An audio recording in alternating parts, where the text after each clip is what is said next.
মুসলিম উম্মাহের এক পবিত্র ও তাৎপর্যময় রজনী শবে বরাত। শাবান মাসের ১৪ তারিখ দিবাগত এই রাতকে হাদিসের পরিভাষায় বলা হয় লাইলাতুন নিসফি মিন শাবান। শব অর্থ রাত আর বরাত অর্থ মুক্তি, অর্থাৎ শবে বরাত মানে মুক্তির রজনী। পবিত্র এই রজনীতে আল্লাহ তাআলা তার বান্দাদের প্রতি বিশেষ রহমত ও মাগফিরাত নাজিল করেন। আগামী ১ বছরের জন্য রিজিক, হায়াত ও অন্যান্য গুরুত্বপূর্ণ বিষয় নির্ধারণ করেন।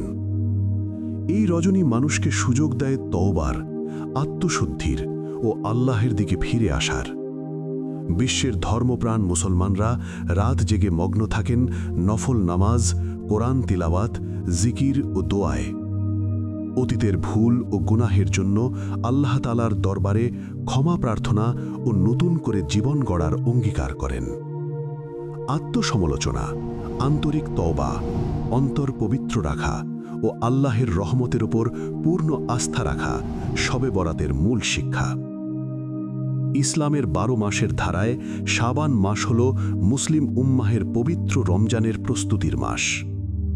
এই পবিত্র রজনী ধর্মপ্রাণ মুসলমানদের জীবনকে সঠিক পথে পরিচালিত করার অনুপ্রেরণা দেয়।